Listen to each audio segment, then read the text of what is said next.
మహా news channel కార్యాలయంపై జరిగిన దాడిని నిరసిస్తూ ఏపీయూడబ్ల్యూజే కాకినాడ జిల్లా శాఖ ఆధ్వర్యంలో కలెక్టర్ కార్యాలయం వద్ద మీడియా ప్రతినిధులు పాత్రికేయులు ధర్నా నిర్వహించారు. హైదరాబాద్లో మహా న్యూస్ ఛానల్పై జరిగిన దాడిని నిరసిస్తూ ఏపీయూడబ్ల్యూజే కాకినాడ జిల్లా శాఖ అధ్యక్షుడు అంజిబాబు ఆధ్వర్యంలో సోమవారం కాకినాడ కలెక్టరేట్ వద్ద ఆందోళన నిర్వహించి అనంతరం కలెక్టర్కు వినతిపత్రం అందజేశారు. ఫోన్ ట్యాపింగ్కి సంబంధించి ప్రసారం చేసిన వార్తపై మహా న్యూస్ తప్పుడు వార్తలు ప్రచారం చేస్తే లీగల్గా చర్యలు తీసుకునే అవకాశం ఉందని, భౌతిక దాడులు చేయకూడదని సూచించారు. దాడులకు పాల్పడ్డ వారిని తక్షణం అరెస్టు చేయాలని డిమాండ్ చేశారు. ఈ కార్యక్రమంలో జిల్లా ఎలక్ట్రానిక్ మీడియా అధ్యక్షుడు సాంబశివరావు, దుర్రాని, ఎస్ఎస్ఎన్ రెడ్డి, శ్రీధర్, సురేష్, ధర్మరాజు, యూనియన్ నాయకులు పెద్ద ఎత్తున పాల్గొన్నారు. వ్యవస్థలపైన దాడి జరుగుతుందంటే ఎక్కడికి పోతున్నామో మనం తెలుసుకోవాలి. వాస్తవంగా ఈరోజు మహా న్యూస్ మీద జరిగింది, గతంలో ఆంధ్రజ్యోతి మీద జరిగింది, సాక్షి కార్యాలయం మీద జరిగింది. ఇలాగ పత్రికా కార్యాలయాలు కానీ ఛానల్ కార్యాలయపైన దాడులు జరుగుతూ పోతే మన ప్రజాస్వామ్యంలో మనం ఉన్నామా లేకపోతే ఎక్కడైనా పోతున్నామని ఆలోచించాలి. అలాగే వార్తలు రాసే విధానంలో కూడా మనలో కూడా మార్పు రావాలేమో. ఎందుకంటే దాడి చేసే వ్యవస్థ ఏకంగా ప్రధాన కార్యాలయం దాకా వెళ్తుందంటే మనం కూడా మారాలేమో. అంటే ఎక్కడ మార్పు ఎక్కడికి రావాలి. ఎందుకంటే మనం చూపిస్తున్న వార్తల్లో తప్పుందా లేకపోతే అవతల అర్థం చేసుకునే వ్యక్తుల మీద ఉంటుందా, ఇదంతా కూలంకుషంగా చర్చ జరగాలి. ముఖ్యంగా మన ఐక్యత పెరిగితే తప్పించి, అంటే జర్నలిస్టుల ఐక్యత పెరిగి తప్పించి ఇటువంటి దాడులను కానీ సంఘటనలు కానీ మనం ఖండించలేము.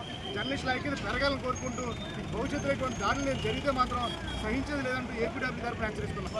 ఎవరికి గాయాలు అవ్వలేదు.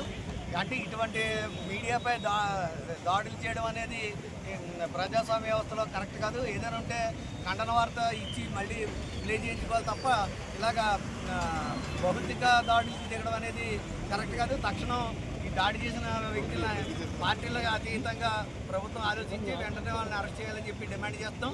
అలాగే ప్రధానంగా చూసుకుంటే కనుక వార్తలను ప్రచారం చేశారనే వంకతోటి మహా న్యూస్ కార్యాలయంపై దాడులు తెగబడ్డమే కాకుండా మహా న్యూస్ ఎండీని సైతం ఫోన్లో బెదిరించడం, దానికి చేసిన దాడులు ఇది ప్రారంభం మాత్రమే అని చెప్పి ధైర్యంగా ట్విట్టర్లో పోస్ట్ చేయడం అనేది కూడా ప్రజాస్వామ్య వ్యవస్థలో ఖండించదగ్గ విషయం. తక్షణ దోషులను శిక్షించాలని ఏపీడబ్ల్యూజే తూర్పుగోదావరి జిల్లా కాకినాడ జిల్లా తరఫున వార్త మీకు తప్పుగా అనిపిస్తే మీరు రిజైండర్ ఇవ్వచ్చు, లేకపోతే వాళ్ళు పిలుస్తూనే ఉన్నారు లోపల నుంచి. దాడులు చేస్తున్నప్పుడు రజిత ఎవరైతే ఉన్నారో ఆవిడ లోపల ఉండే తమ్ముడు లోపల మాట్లాడుకున్నారు. ఇలాంటి స్వేచ్ఛ ఉన్నప్పుడు మీరు ఎందుకు దాడులు చేయాల్సి వస్తుంది?